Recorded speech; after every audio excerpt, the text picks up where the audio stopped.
Alright, so this is how to bring the motor to top dead center. You've removed the spark plug. You remove this viewing window here. This is what you look through for a timing mark. And this is what you turn, how you turn the crankshaft over.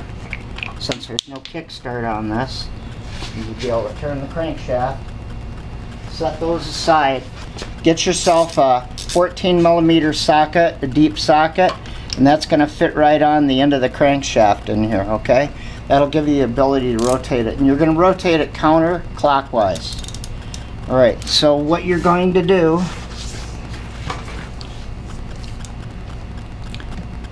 is you're going to look in this hole.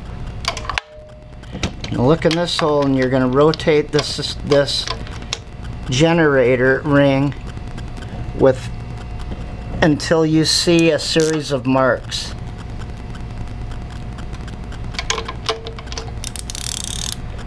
Just keep turning it until you see some marks go by.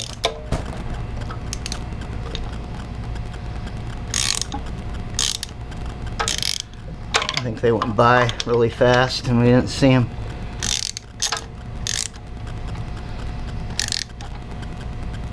Just go slow.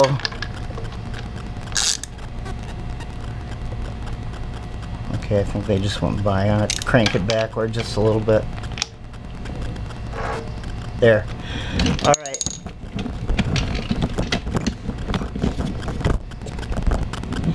If you look in there, you'll see two marks with a line between them. That's Mark 1 and Mark 2. That's what I'm calling them anyway. And then we're gonna continue to turn just a very slight amount, and you'll see a third mark come along. It's all by itself. That's the mark you're looking for right there. So you put that mark right in the middle of this groove. Get it centered just perfect in the middle of this groove. You can go crank it backwards if you have to a little bit. Just get that mark fully centered in that groove, just like that. Then come around to the other side of the motorcycle.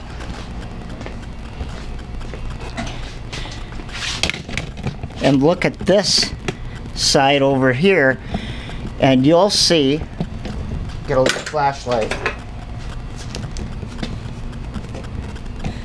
you'll see another mark right here on this gear, okay? And you see a pointer right here. You want to put this mark, it's right there already, it's pretty much right on there already.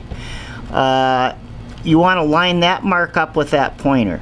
When you've lined that mark up with the pointer there, and you have that notch, that standalone notch, and mark on the other side lined up, you're at top dead center. And the way to check it is you should be able to move, should have some play right there in this rocker arm on both valves, because both valves should be fully shut against spring tension, so I can move them both.